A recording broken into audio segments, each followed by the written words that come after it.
আবারও স্বাগত একুশে বিজনেসের সঙ্গে আছি মহিমা পলে। শেয়ার বাজার তার ফেভারিট সাবজেক্ট, তবে বর্তমানে অনেক ভালো কোম্পানি পুঁজিবাজারকে ক্যাসিনো মনে করে, যা বিনিয়োগ পরিবেশের জন্য উদ্বেগজনক। এমনটা জানিয়েছেন অর্থ ও পরিকল্পনা মন্ত্রী আমির খসরু মাহমুদ চৌধুরী। তিনি বলেছেন, টাকা ছাপিয়ে ঋণ নয়, বেসরকারি খাতকে শক্তিশালী করতে চায় সরকার। সচিবালয়ে বিভিন্ন গণমাধ্যমের সম্পাদক ও প্রতিনিধিদের সাথে বাজেট প্রণয়নের নীতিগত বিষয়ের উপর মত বিনিময় অনুষ্ঠানে অর্থমন্ত্রী আমির খসরু মাহমুদ চৌধুরী একথা বলেন। তিনি বলেন, আসছে বাজেটে শিক্ষা ও স্বাস্থ্য খাতে বরাদ্দ বেশি থাকবে। বিস্তারিত সিরাত আল মুস্তাকিমের রিপোর্টে। অর্থনীতিতে বিপুল চ্যালেঞ্জ, এমন অবস্থায় 2026-27 সালের বাজেট নিয়ে প্রস্তুতি শুরু করেছে সরকার। সচিবালয়ে প্রাক বাজেট আলোচনায় অর্থমন্ত্রী বলেন, ব্যাংক খাতে শৃঙ্খলার অভাব, মুদ্রার অবমূল্যায়ন ও উচ্চ মূল্যস্ফীতির কারণে বেসরকারি খাত চাপে রয়েছে। ট্যাক্স জিডিপি অনুপাত বাড়ানোকে বর্তমান প্রেক্ষাপটে খুব কঠিন কাজ উল্লেখ করে তিনি বলেন, ব্যবসা বাণিজ্য ভালো না হলে কর আদায় বাড়ানো সম্ভব নয়। যে আমরা টোটাল ডিরেগুলেশন রিফর্মসের মাধ্যমে আমরা ব্যবসা বাণিজ্য অর্থনীতিকে সহজ করতে চাই। আগামী বাজেটে শিক্ষা ও স্বাস্থ্য খাতে ব্যয় বাড়ানোর কথা জানান অর্থমন্ত্রী। এত সমস্যার মধ্যেও এই ক্রিটিক্যাল টাইমেও কিন্তু আপনারা হেলথ এডুকেশনের বাজেটে দেখতে পারবেন আমরা ইনশাআল্লাহ বাড়াবার চেষ্টা করতেছি এই দুটো জায়গায়। অনুষ্ঠানে অংশ নিয়ে টেলিভিশন কানেকশনকে সম্পূর্ণ ডিজিটালাইজড করার পক্ষে যুক্তি তুলে ধরেন টেলিভিশন সংশ্লিষ্টরা। পাশাপাশি প্রযুক্তি নির্ভর কৃষিতে বিনিয়োগ, ঋণ খেলাফি ও আয়কর রিটার্নের বাইরে থাকা টিনধারীদের বিরুদ্ধে ব্যবস্থা নেওয়ার দাবি জানান তারা। লাইনগুলো যে কানেকশনগুলি মানুষের ঘরে ঘরে এখন আছে, সেটা হচ্ছে অ্যানালগ। এটাকে যদি ডিজিটালাইজ করা যায়, তাহলে তখন যতগুলি কানেকশন আপনি ততজনের কাছ থেকে, তত অপারেটরের কাছ থেকে ট্যাক্স পাবেন, এখানে গ্যাপটা থাকবে না। বিগত অন্তর্বর্তীকালীন সরকারও কিন্তু এই আশ্বাসটা দিয়েছিল যে তারা ডিজিটাল সম্প্রচার সেক্টর বক্সটা বাস্তবায়ন করবে, কিন্তু তারা পারে নাই। মানে প্রিন্ট মিডিয়া কিন্তু ডিক্লাইনিং, যদি এই সাপোর্টটা না পাই আমরা কিন্তু অস্তিত্বহীন হয়ে যাব।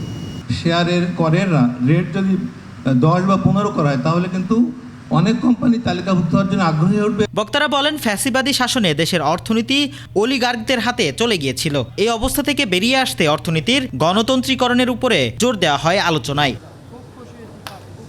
সিরাত আল মুস্তাকিম, একুশে টেলিভিশন, ঢাকা। জ্বালানি তেলের দাম বাড়ার প্রভাব পণ্যমূল্যের উপর পড়ার কোনো সুযোগ নেই বলে জানিয়েছে বাণিজ্যমন্ত্রী খন্দকার আব্দুল মুক্তাদির। নারায়ণগঞ্জের গোদনাইলে বর্ণালী টেক্সটাইল ও চিত্তরঞ্জন টেক্সটাইল মিল পরিদর্শন শেষে সাংবাদিকদের প্রশ্নের জবাবে মন্ত্রী বলেন, দেশে জ্বালানির কারণে শিল্প কারখানায় উৎপাদন ব্যাহত কিংবা রপ্তানি কমেনি। সরকার শিল্প কারখানা সচল রাখতে সর্বোচ্চ গুরুত্ব দিচ্ছে।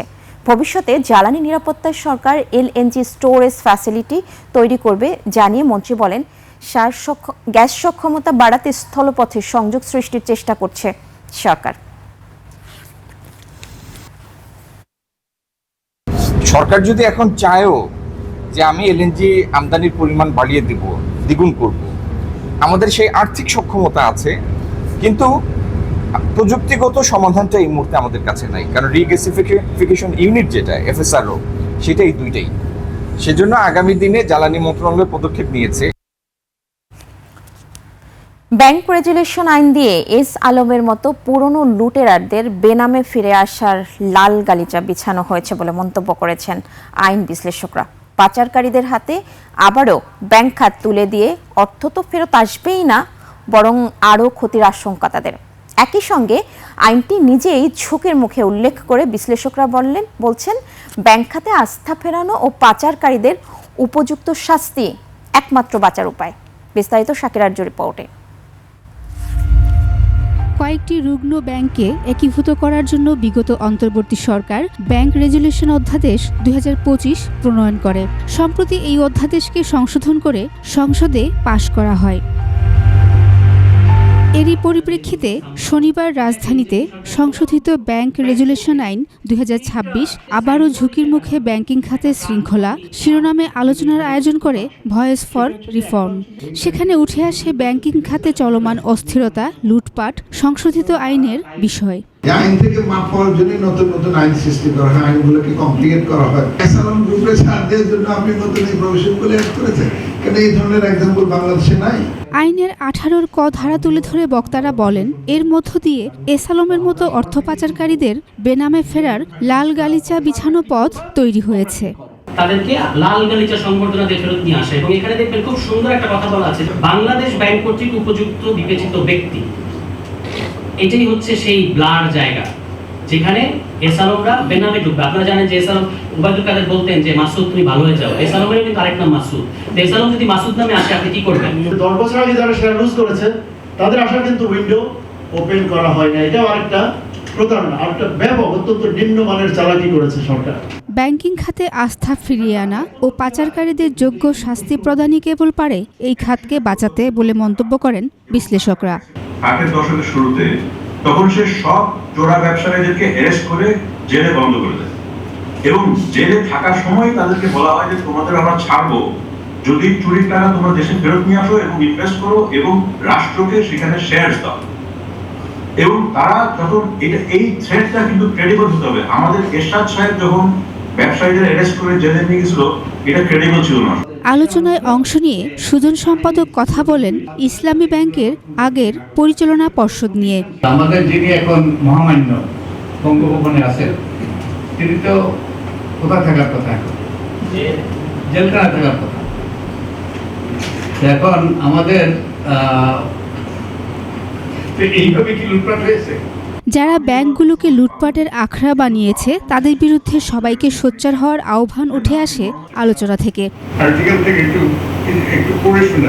শাকেরা আরজু, 21 টেলিভিশন, ঢাকা। মাছের আঁশ এখন আর বর্জ্য নয়, বৈদেশিক মুদ্রা আয়ের নতুন খাত। রপ্তানি হচ্ছে চীন, জাপান সহ ইউরোপের বিভিন্ন দেশে। পরিবেশ দূষণ রোধের পাশাপাশি তৈরি হয়েছে কর্মসংস্থান।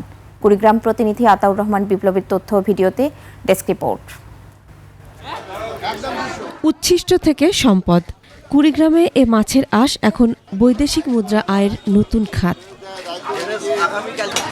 কুড়িগ্রামের রাজারহাট উপজেলায় বড় মাছের আঁশ সংগ্রহ করা হয়, এরপর গরম পানিতে ধুয়ে রোদে শুকিয়ে বিক্রি করা হয়। প্রতি মনের দাম 2 থেকে 4 হাজার টাকা। প্রতি মাসে 3 মণ 3.5 মণ করে আঁশ হয়। রংপুরের লোক এসে আঁশগুলো নিয়ে যায়, 3200-3500 টাকা করে মন দেয়। মাসে আমার 8-10 হাজার টাকা আসে। ওই যে টাকা রইলে আমার সংসারও উপকার হয়। সুন্দর করে ধুইয়ে নাড়ি দেয়, শুকার পরে যখন 2 মণ হয় তখনই আমরা বিক্রি করে দেই। এই ধরনের কাজ করলে মোটামুটি আমাদের গরিব মানুষের জন্য খুব ভালো হবে। মাছ ব্যবসায়ী তারাও ভালো চলতে পারে। শুধু আঁশ নয়, মাছের নাড়িভুড়িও বিক্রি হচ্ছে মাছ ও পোলট্রির খাদ্য হিসেবে। আঁশ পাইকারদের হয়ে যাচ্ছে জাপান, চীন সহ ইউরোপের বিভিন্ন দেশে। সারা বিশ্বই কিন্তু এখন ধাবিত হচ্ছে যেই কাঁচামালগুলা, যে বিষয়গুলা ব্যবহার করলে মানুষের বা জনস্বাস্থ্যের জন্য সুখকর হবে, ভালো হবে, সেই জায়গায় মাছের আঁশের সামনের দিনগুলাতে নানাবিধ ব্যবহার এবং এর একটা ক্ষুদ্র শিল্প থেকে মাঝারি আকারের শিল্পর অপার সম্ভাবনা আছে দেশে। একসময়ের উচ্ছিষ্ট এখন সম্ভাবনার নতুন দুয়ার। পরিবেশ সুরক্ষা, কর্মসংস্থান ও বৈদেশিক মুদ্রা অর্জনে কুড়িগ্রামের মাছের আঁশ হয়ে উঠেছে নতুন অর্থনৈতিক শক্তি। Masum আলিসা, desk report, 21 television. স্মার্টফোনের দাম 2500 টাকার মধ্যে নামিয়ে আনা এবং টেলিকমের কেপিআই প্রতিষ্ঠানকে জ্বালানি প্রাপ্যতায় অগ্রাধিকার দেওয়ার আশ্বাস দিয়েছেন প্রধানমন্ত্রীর আইসিটি ও টেলিকম উপদেষ্টা রেহান আসিফ আসাদ। রাজধানীর একটি হোটেলে telecom and technology reporters network Bangladesh আয়োজিত গোলটেবিল বৈঠকে আইসিটি টেলিকমকে ভবিষ্যতে শিল্প খাত হিসেবে উল্লেখ করেন প্রধানমন্ত্রীর উপদেষ্টা। এ সময় বলেন, টেলিকম খাতে কোনো রাজনীতি নয়, প্রত্যেক নাগরিকের থাকবে স্বতন্ত্র ডিজিটাল আইডি ও ডিজিটাল ওয়ালেট। একই সঙ্গে ভোক্তার কাছ থেকে কর নেয়ার বিষয়ে ভারসাম্য রাখতেও কর কাঠামো পরিবর্তনের কথা বিবেচনায় রাখা হচ্ছে বলেও জানান তিনি।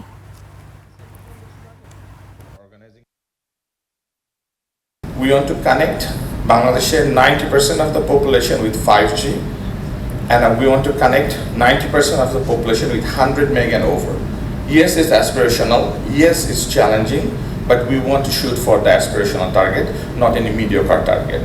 So I want to make it very clear, nothing is more important than connectivity for this government. And that connectivity means mobile connectivity and broadband connectivity. It is not a or, it's an and.